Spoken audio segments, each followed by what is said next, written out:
I wasn't supposed to survive that morning because the truth I uncovered inside my husband's car wasn't just betrayal. It was the spark that burned down the life I thought I was living. Of the story part. One only, I share new life stories here every day, and I would really appreciate it if you hit subscribe and liked my video. Now let's jump back into my story. I sure you love it. If you keep listening till the end and tell me from which part of the world you are watching. This story, I am interested to know how far away this story traveled. The silence in my home had become a living thing, heavy, watching me, judging me. I could feel it even as Julian, my husband of 40 years, dragged himself inside after one of his late business dinners. He smelled of cologne. But underneath it, something floral, something young, something that wasn't mine. He collapsed into bed without showering, without talking, without even noticing the tremor in my hands. His snoring filled the room a few minutes later, but instead of lulling me, it stabbed at my nerves. A lullaby for the foolish wife who had ignored the cracks for too long. I moved through the house quietly, like a woman possessed. I don't know what I was looking for until it found me. His phone lit up. An email? Julian never used email. The message was simple, short, devastating. You were incredible tonight. Dad, not Julian, not Mr. Roberts. Dad. My blood ran cold so fast I felt dizzy. Who was calling my husband Dad? And why did the words sound so intimate? So familiar, so wrong. I swallowed, forcing myself to keep digging. I checked every folder on the phone, but everything was wiped clean. To clean. And that was when my heartbeat changed fast, sharp, furious. Something was happening. Something he didn't want me to know. I put the phone back exactly as it was and kept cleaning the living room. A receipt fell from his pocket. A fancy steakhouse, San Antonio. He'd told me he was in Dallas. A lie, clean, effortless. Practiced, I took photos of the email and the receipt, documenting every detail. My hands were shaking so hard I almost dropped the phone twice. But nothing prepared me for the next discovery. I went into the garage to check his car. The seat was still warm from his return. The faint perfume clung to the air like a ghost. When I opened the glove compartment, my breath hitched. A tube of personal lubricant, used with dried residue on the cap. We hadn't been intimate in years. I froze. My heart felt like it had cracked open. Then, under the back seat, I found napkins crumpled, stained with that same sweet, unfamiliar perfume. The truth wasn't whispering anymore. It was screaming. I photographed everything, then put it all back exactly the way I found it. I couldn't confront Julianne yet. Not without proof. Not without understanding the scale of this betrayal. The next morning, I cooked breakfast like nothing was wrong. Julian came down looking tired. Too tired. Like a man living a double life. I have an important meeting today, he said, not looking at me. In Dallas.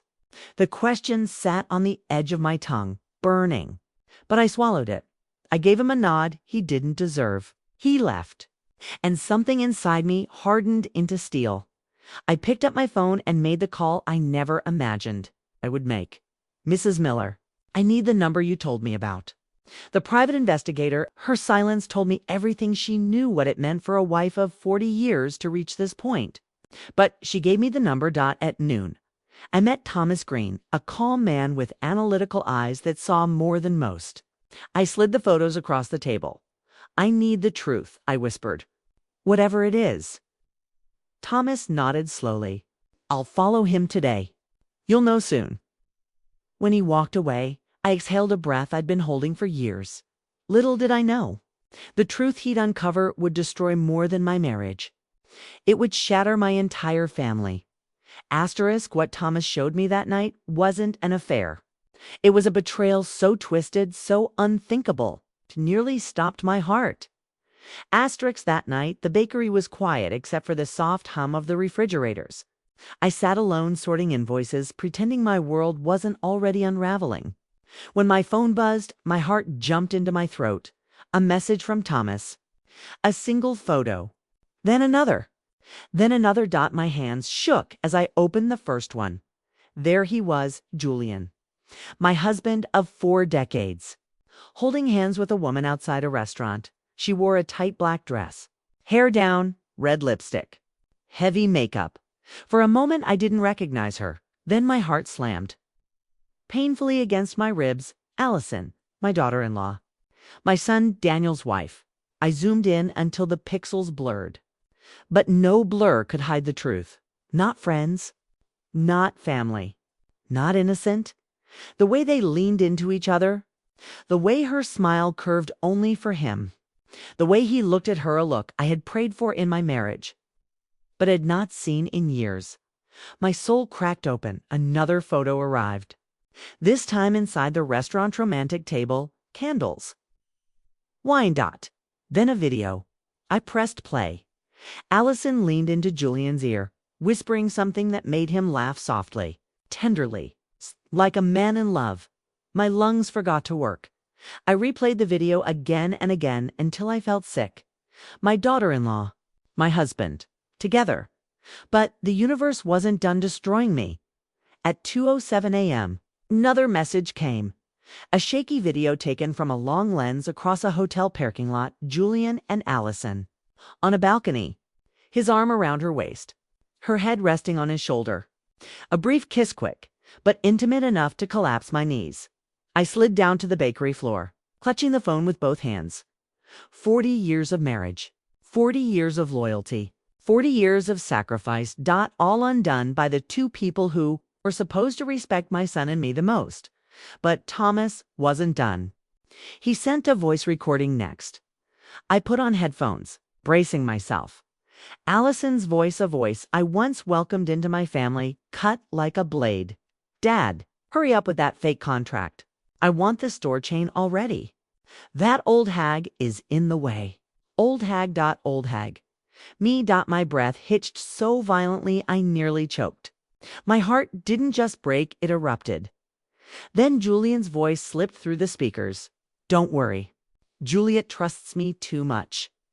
She won't suspect a thing. I covered my mouth with both hands, shaking uncontrollably. They weren't just cheating.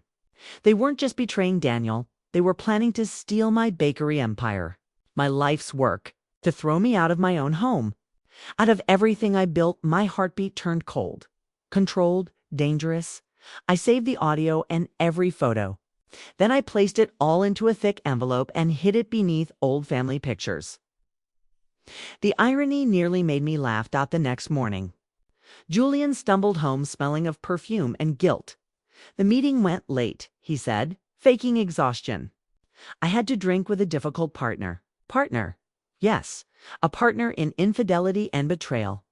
I stared at him with a smile that wasn't a smile at all. Oh, Julian, I whispered inside my mind. You have no idea what's coming. Because while he slept that night, snoring like an innocent man, I planted a recorder. Just in case he called Allison again. He did.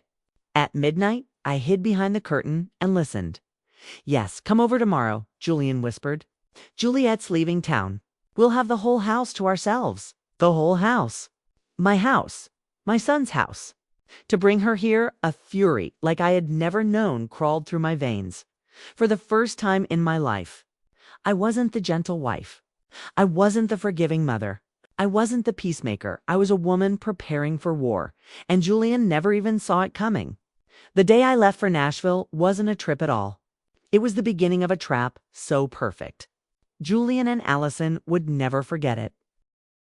I woke before the sun, long before Julian stirred in the bedroom. My plan had been forming slowly, piece by scorching piece. But that morning, everything clicked into place. Every betrayal, every whisper, every lie, they all sharpened the edges of my resolve. I stood in the kitchen staring at the skillet of oil on the stove. A thin string ran from the igniter to the window, tied to an old metal coffee can. A simple pull from outside would spark a flame, send smoke curling up the walls, and scream fire to the neighbors. Not enough to destroy the house, no. Just enough to create the perfect stage. I walked into the bedroom, shook Julian lightly, and said the line he needed to hear. I'm heading to the station early for my trip. I'll be home late. He grunted, kissed my hand like a dutiful husband, and rolled into his pillow. I left the house, walked across the street, and knocked on Mrs. Peterson's door. She opened it, eyes narrowing at the sight of my luggage-sized purse. "Juliet, something's wrong. Can I sit by your window for a few hours?" I asked softly. She didn't question me. She simply nodded, poured coffee, and positioned a chair where I could see my front door. We waited. Hours crawled by, each minute tightening my chest. At 10:03 a.m., a taxi pulled up to my driveway. The door swung open. Allison stepped out. Floral dress, sunglasses, lipstick smeared from the ride, a smile bright enough to make me sick. Julian opened the front door for her, glancing nervously up and down the street, then rushed her inside. Mrs. Peterson inhaled sharply. "Oh, my lord," she whispered. But I wasn't shaken anymore. I was steel. I put in my earbuds. The recorder I'd hidden in the bedroom was already streaming live. Footsteps, giggles, clothes rustling. The creaking of my bed. Then Allison's voice, sharp, mocking. "Finally, no more hotels. The old hag is gone all day." The words sliced into me. They no longer broke me. "No, they fueled me," Julian whispered back. "She won't be back until tonight. Relax." I closed my eyes. Then I pulled the string. A small click. A spark. A whoosh. The oil ignited, sending thick black smoke pouring out of the kitchen window. Mrs. Peterson gasped, jumping up. "Juliet, your house." I forced myself to gasp, to play my part. But inside, I felt a cold, righteous calm. Neighbors flooded outside. Phones rang. Shouts spread through the street like wildfire. And then, like a painful twist of irony, my son Daniel arrived, in full firefighting uniform. Leading his team, my throat tightened. I fought not to cry. "Break down the door." Daniel ordered. Inside, I could hear chaos through the recorder. Allison screaming, "Julian! I can't move, I'm stuck. I can't get up." Julian snarling, "Just stay still." My skin, what the hell? They hadn't realized yet. The lubricant I had replaced with industrial superglue was doing its job. The moment of truth hit when Daniel reached the bedroom. Through the audio, I heard him stop cold. "What? What is this?" A firefighter whispered, "Chief, your dad and your wife." I imagined my son's face-shocked disbelief, betrayal folding into horror. Neighbors crowded around the doorway as the firefighters wrapped Julian and Allison in sheets and carried them outside. Their bodies were glued together, shaking, sobbing, humiliated beyond repair. Phones recorded. Gasps echoed. Whispers grew into a storm. Father-in-law and daughter-in-law. "God have mercy. Oh, Juliet. How could she survive this?" I stood in the crowd just as the ambulance sped away, pretending I'd rushed back after hearing about the fire. But Daniel stood frozen in the yard, face white, hands trembling. He couldn't even look at me. My heart broke for him, but never for Julian or Allison. They had chosen their destruction. I simply lit the match. The hospital was supposed to be their safe place. But I wasn't done.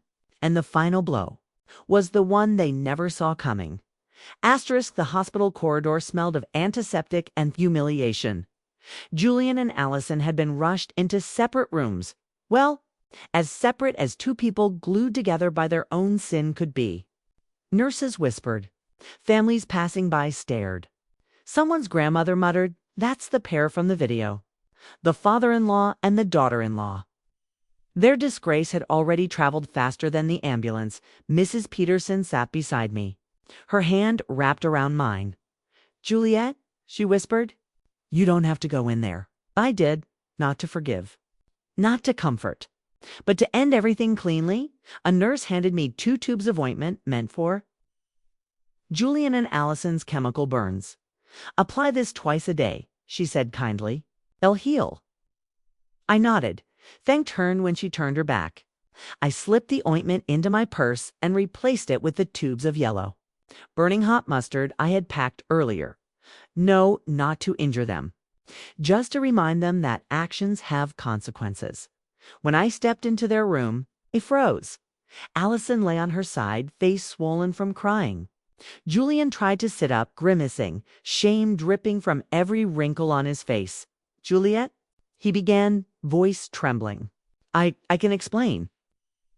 I placed the tube of mustard on the table beside him with a soft little click. "You'll need this," I said simply. His eyes widened. Allison began to sob again. "I didn't mean for any of this," she cried. "I swear, I love Daniel, please. Believe me, please, please." I looked at her slowly, calmly, until she fell silent. "You loved his inheritance," I said. "His father, his family, everything except him." Julian reached for my hand. I stepped back as if avoiding poison. "Please," he whispered, shame cracking his voice. "Juliet, don't leave me like this." I didn't respond. Instead, I placed a thick folder on the bedside table, everything I had printed. Photos, videos, the audio recording. On top of it lay the divorce papers with my signature already in place.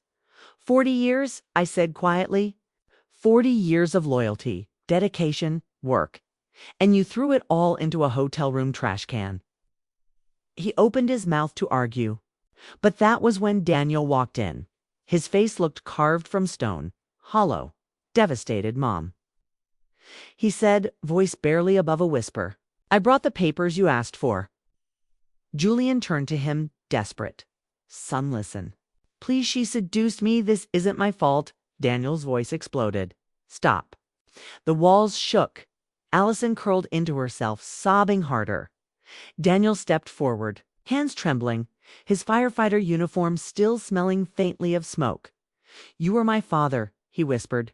"And you?" His voice cracked as he looked at Allison. "You were my wife." Neither dared to answer. Daniel exhaled shakily and placed the folder in my hands. "I'm done," he said. "Let's leave." I didn't say another word. Not to Julian. Not to Allison. Some betrayals deserve silence. As we walked out, a scream erupted from the room. "It burns." "Julian, it burns." Allison shrieked. Then Julian began wailing too, as the mustard worked its harmless but fiery magic. Nurses ran in. I kept walking. Some pain is earned. Weeks later, the bakery bell jingled nonstop. Customers flooded in, offering support, love, and orders greater than ever. My bakery, my life's work, had survived. Thrived. Even Daniel moved back home. He wasn't the same cheerful boy I raised, but slowly, light began returning to his eyes. We cooked dinner together. We laughed quietly again. We healed Dash together. One night as we closed the shop, Daniel asked softly, "Mom, after everything, are you okay?" I looked around at the warm lights, the smell of sweet dough, the life I had rebuilt from ashes. "I am now," I said. And I meant it, because Julian and Allison lost everything: their dignity, their lies, their stolen plans, but I kept what mattered: my son, my bakery, my strength, and myself. Sometimes life collapses so painfully that you believe you'll never rise again. But strength is born in the darkest moments. If you're hurting, betrayed, or rebuilding, remember, you can stand back up. You can reclaim your peace. You can choose yourself, and I'm right here, telling stories that remind you you're not alone. Don't forget to like, subscribe, and join me for the next life story.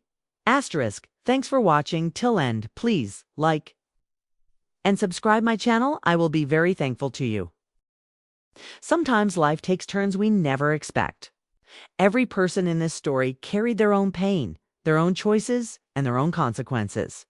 Maybe you saw yourself in one of them, or maybe it reminded you of someone you once knew. What do you think happened next? What would you have done if you were in their place? If you have any questions about what happened to the other characters, or if you want me to share more about them, just comment below. I read every message you leave, and your thoughts truly mean a lot to me. And if this story touched your heart, inspired you, or even made you think differently, please take a second to like this video and subscribe to the channel.